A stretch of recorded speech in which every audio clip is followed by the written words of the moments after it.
गंभीरता से लिया गया हो और सूची खारिज कर दी गई हो, फिर इसलिए और विलंब, थोड़ा और विलंब सही।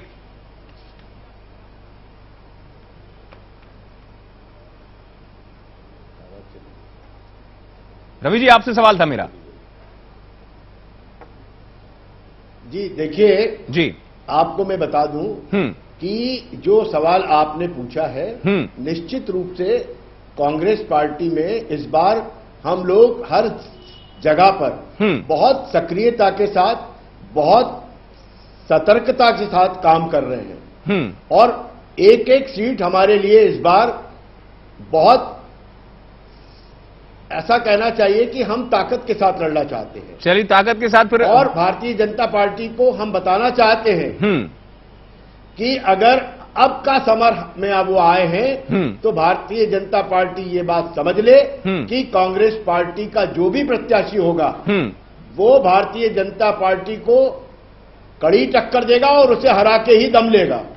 हाँ, तो इसलिए बड़ा तरह से हम काम कर रहे हैं। इसलिए बड़ा टाइम ले रहे हैं आप। राहुल जी ने, आपकी पार्टी बड़ा टाइम ले रही है, पर्याप्त समय ले रही है टिकट घोषित करने में, पर्याप्त समय ले रही है जल्दी से। और ये वो बता दी, दिग्विजय सिंह जी के पुत्र को टिकट मिल रहा है। अच्छा, अगली सूची में फिर नाम शामिल होगा उनका भी। देखिए, दिग्विजय सिंह जी के पुत्र जयवर्धन सिंह जी का नाम तो डे 1 से है, उसमें तो कभी कभी नाम कटा नहीं है उनका। और अच्छा, अगर वो वहां से लड़ना चाहते हैं वो डे 1 से निर्धारित है, वो डे 1 से निर्धारित है। आप कह रहे हैं, आप कह रहे हैं वो डे 1 से निर्धारित है, फिर मंथन तो फिर वाकई में फिर उन सीटों पे होना चाहिए था कि जहां पर जीत कैसे करें, लेकिन अब कुछ नाम तो निर्धारित हैं। आप एक सीट की नहीं, पर आप एक सीट की क्यों बात कर रहे हैं? हम 230 सीटों की बात कर रहे हैं। चलिए, मैं आपकी बात सुनूंगा। जो 59 सीटों पे आप, जो 59 सीटें 2 साल, 5 साल या 6 साल का फासला है, उस पर आप उम्मीद रखते हैं कि आप इस बार चक्रव्यूह भेद पाएंगे? बहुत जल्दी से मुझे बता दीजिए। निश्चित रूप से इस बार कांग्रेस पार्टी की इस प्रदेश के अंदर सरकार बनने जा रही है और जो चक्रव्यूह की बात आप कर रहे हैं वो चक्रव्यूह पूरी तरह से हम छिन्न भिन्न कर देंगे। चलिए, आप ऐसी मतलब तमाम सीटें आप जीत जाएंगे, चाहे वो दमोह हो, चाहे वो रैली हो या हरदा हो, वो सब आप जीतेंगे, ये आप कह रहे हैं? देखिए अमित, मैं एक सवाल पूछना चाहूंगा। प्रज्ञा जी, मेरे पास समय कम है, फाइनल कमेंट लूंगा आपका, मेरे पास समय कम है। पार्टी जीत जाती है। जी, चलिए रवि जी, रघुनंदन जी बहुत जल्दी से, रघुनंदन जी बहुत जल्दी से, समय मेरे पास अब कम बच रहा है। रघुनंदन जी, आपको आपका इन सीटों पे अर्जुन मिल जाएगा, ये आपको विश्वास है? जो आपकी शुरुआत में कह रहे थे हमें अभिमन्यु नहीं अर्जुन चाहिए, ये अर्जुन आपको मिल जाएगा? देखिए मैं ये कह रहा हूं कि हम इसी प्रकार की योजना, कार्य योजना बनाते हैं। 10 साल पहले हमारी ये सीटें ऐसी 34 सीटें थी जिन पर हम कभी नहीं जीते थे, लेकिन उसको धीरे धीरे कम करते करते आज हम 13-14 सीटों पर आ गए हैं और हम इन 13-14 में से भी अनेक सीटें इस बार जीत लेंगे और मध्य प्रदेश में रिकॉर्ड बहुमत से फिर से सरकार बनाएंगे। चलिए, मैं वो भी हम देखेंगे इस परिस्थिति। प्रज्ञान जी, आपका फाइनल कमेंट लूंगा मैं।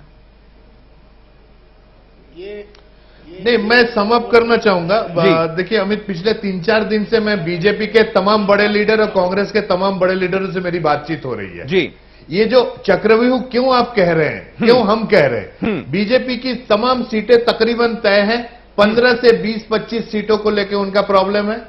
कांग्रेस की प्रॉब्लम थोड़ी और बड़ी है क्योंकि कांग्रेस थोड़ी टुकड़ों में बटी है। दरअसल जो भी बड़ा लीडर खुद अपनी सीट छोड़ने को तैयार नहीं है, अगर छोड़ रही है तो नए पौध को नहीं आने दे रही है, अपना होल्ड जमाए है। इसमें तमाम तरह के परिवारवाद से लेकर तमाम तरह के इक्वेशंस हैं। ऐसे स्थिति में पार्टियां निश्चित तौर पे ये तय नहीं कर पा रही है कि उनको इस चक्रव्यूह की काट बिना सबको नाराज किए कैसे कर ले। चलिए, और इसी वजह से जो डिले हो रही है या स्क्रीनिंग कमेटी की लिस्ट को रिजेक्ट हो रहा है, इसका रीजन ही यही है। जी, चलिए रफीक साहब मैं माफी मांगूंगा, बहुत माफी मांगूंगा आपसे, मेरे पास समय कम हो गया, नहीं तो मैं आपसे भी एक फाइनल कमेंट ले लेता, क्योंकि समय बिल्कुल ही कम है मेरे पास। राजनीति लाइव में सियासत पर हो रही बहस के बीच आइए ये भी जान लेते हैं मध्य प्रदेश और छत्तीसगढ़ में दिन भर सियासी मौसम कैसा रहा, हमारे सहयोगी ऋषि के साथ।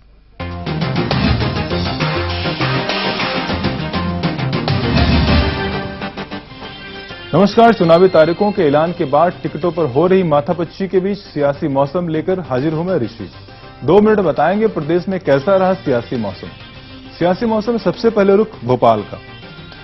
भोपाल में टिकटों की बारिश की आस लगाए बैठे प्रत्याशी